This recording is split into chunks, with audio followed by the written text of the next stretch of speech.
Welcome to Swipe from a luxury spa in leafy Surrey this week. Here's what we've got for you on the programme. I'll be getting an expert's verdict on the tech designed to make you feel more beautiful. Chris meets the developer dad making games for his blind daughter. And one of the most popular intergalactic strategy games just got remastered. It's in our review. That's all to come in the next 10 minutes or so, but before then we're going to take a quick look at some of the tech stories that made headlines this week. Nokia's announced a new phone that lets you film a bothy, that's one up on a selfie, using front and back cameras at the same time to broadcast live on Facebook and YouTube. The Nokia 8 is being seen as part of HMD Global's push to make the brand mainstream again.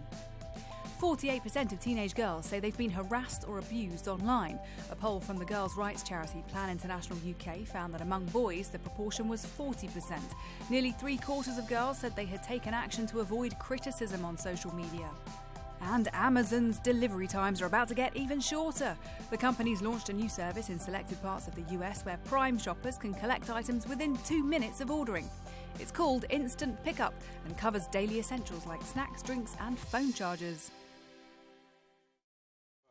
Now, this next part of the show is all about enhancing your face through the power of technology. And I'm not talking about photoshopping selfies. Instead, I'm referring to the increasingly tech-tastic offerings from the beauty industry.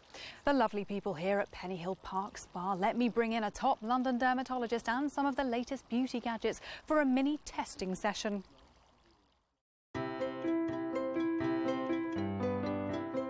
Have our first beauty gadget. This is the iDerma. Perfect. And we've got a lovely volunteer here, Katie. Perhaps we can pop it on Katie. The makers call this the most advanced anti-aging photofacial system. It boasts 142 red and infrared LEDs designed to minimise wrinkles and heal inflamed blemishes. There is actually quite a good evidence base around LED and near infrared, which is what this device has, because actually those sorts of wavelengths of light can penetrate down to the dermis and can actually stimulate a little bit of collagen function. So I think this device is not too bad. Does it feel quite hot in there, Katie? A little bit. I feel like I'm like sunbathing.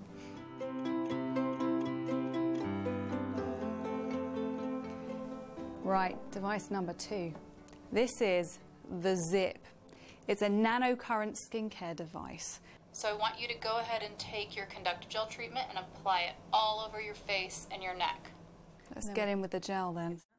So talk to me about what a nanocurrent skincare device actually is. So according to the manufacturers, this uses light electrical stimulation to penetrate the skin, and then they say that it boosts the production of something called ATP, which is an enzyme which is in all cells. Your skin cells then regenerate, it boosts the metabolism, and you get skin rejuvenation. Now, the makers of the Ziip say that users could see results in just 4 weeks. Does that sound right to you? Well, I'm a bit dubious about that. So every time I do any form of anti-aging treatment with my patients, I'll say that it does take a bit longer than that. Because of the way that the skin cells cycle, to actually see a biological effect, it often does take 8 to 12 weeks. The mindful touch is an invitation to reconnect to your senses. Now, our third item is happening inside this tent of what is apparently 99.9% pure air. Oh my goodness. And I'll show you the tech bit now. Wow, look at this skin bubble. Another helpful volunteer, Nicola, is having a facial that begins with an 8-minute virtual reality video to help put her in a state of mindfulness, which in turn releases oxytocin, a happy neurochemical, which then apparently helps the skin better absorb the products. So I love mindfulness, and I think it can be really, really helpful for skin conditions which can be affected by stress, so things like psoriasis, eczema, but I'm not 100% convinced that having this during a facial is going to really help in terms of rejuvenation. Nicola, are you feeling less stressed? I'm feeling very relaxed. You see? Until we came along and opened up your tent. Sorry about that.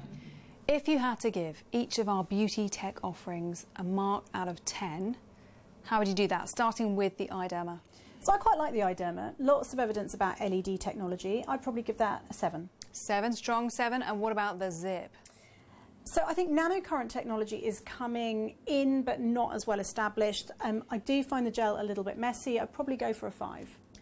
And the facial that incorporated a virtual reality experience? So I love mindfulness. I think there's all sorts of great things about it, but obviously we're not quite comparing like for like, because these are very much sort of rejuvenating, anti-aging episodes, and this is more about mindfulness and the relaxation. But I'd give that a 6. Okay, so the iDerma takes it. I want to bring you something very different now, but uplifting. Chris has been to meet a developer who's making video games after being inspired by his daughter, but his target audience is blind. Daisy Lloyd isn't your average teenager. She lost her sight completely at the age of 4 due to the eye cancer retinoblastoma. But thanks to her dad, she's able to play video games. Yay! He makes games that use audio cues and narration to make the experience more accessible for blind people. I used to play games like Mario Kart on the Wii and stuff, and most of them don't have speech, so we as blind people don't exactly know what's going on. It was obviously very upsetting when Daisy became blind, for Daisy and for the whole family, but to realise that there was more out there than what you see, that was the first moment. As well as inspiring her dad to create his company, Daisy has also become the chief tester for his games. With jumping saucers, my dad enhanced voiceover, things like that, so that we know what's on the screen. It's really difficult to blindfold yourself and test your own game. So I've tried closing my eyes and testing the game, but I haven't got the discipline because I want to succeed at the game, so I cheat. This space shooter is a game currently being worked on. You tilt the iPad to move the spaceship, and sound alerts tell you when you're in the enemy's crosshairs so you can dodge their attacks. As you can see, it's very visual too, with the aim being that it appeals to non-blind gamers as well. Okay, Mystic Jelly entry for Lettish is as follows. Redirect Wizard Lettish. And this augmented reality card game is another one being worked on by Daisy's dad. It's a kind of sci-fi top trumps where you can scan the cards to get information on them. Okay, Mystic Jelly entry for Theatron is as follows. The feeling of oneness with Theo. Right. At the moment, games like these are the only real option for blind people.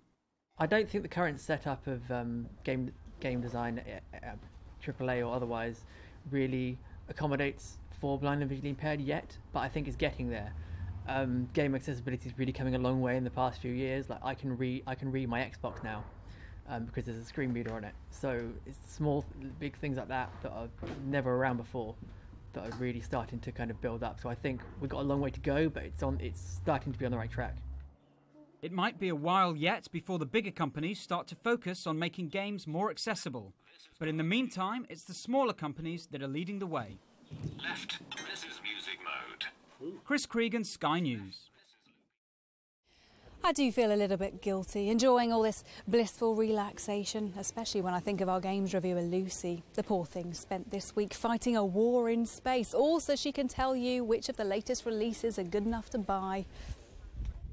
Starcraft is probably one of the most important games ever made. It came out in 1998, and Blizzard, some 20 years later, are giving it the old remastered treatment with Starcraft Remastered. It is a strategy game set in space, it's very sci-fi, and it has you balance sort of resource management, so you have to build units, send them out to collect resources, use those resources to improve your technologies, create your armies, and then you take on other races. So if you're a big fan of strategy games, or you just want to learn about strategy games and kind of where the genre came from, then Starcraft Remastered is definitely the place to start. Agents of Mayhem is the latest game from Volition, who are famous for making the Saints Row games. Let's start the show. Agents of Mayhem is kind of weird in that it's not a Saints Row game, but it's set in the same universe. And if you pre-order the game, you can play as Johnny Gat, who's obviously like the main character from Saints Row. So it's this third-person game. You play as one of 12 agents. So there are these 12 playable characters, and when you go out into the game, you can pick and choose 3 to take with you. And the big thing about Agents of Mayhem is that you need to switch on the fly, sort of adapt to the enemies that you're coming up against. All of the agents have their own different powers, abilities, and of course personalities. The whole game is really tongue-in-cheek. It's kind of inspired by Saturday morning cartoons, and it's not afraid to go near the knuckle at all. A lot of swearing, a lot of kind of very gross out humour, but if you like that kind of thing, then I definitely recommend Agents of Mayhem. The original Nidhogg became a must-have for any kind of social gathering with gamers because it is so much fun. It's so simple. It's a sword dueling game where the aim of the game is you have to get from one side of the screen to the other, and the person you're playing against has to do the same, but obviously the two of you come into contact and you have to duel. This time you have a broadsword, which is obviously slower, but gives a lot more damage. There are daggers, a lot faster, but not maybe as impactful, and a bow and arrow, which is so much fun because you can fire an arrow, and then magically, for some reason, if you die, you appear on the other side of the screen, and you can get hit by your own arrow. It's a really fun, crazy, frenetic game, and if you enjoyed the original Nidhogg, I would definitely recommend Nidhogg 2. Well, that's it for this week's show. Join us again next week for more Swipe and follow us on Twitter @SkyNewsSwipe. Bye-bye.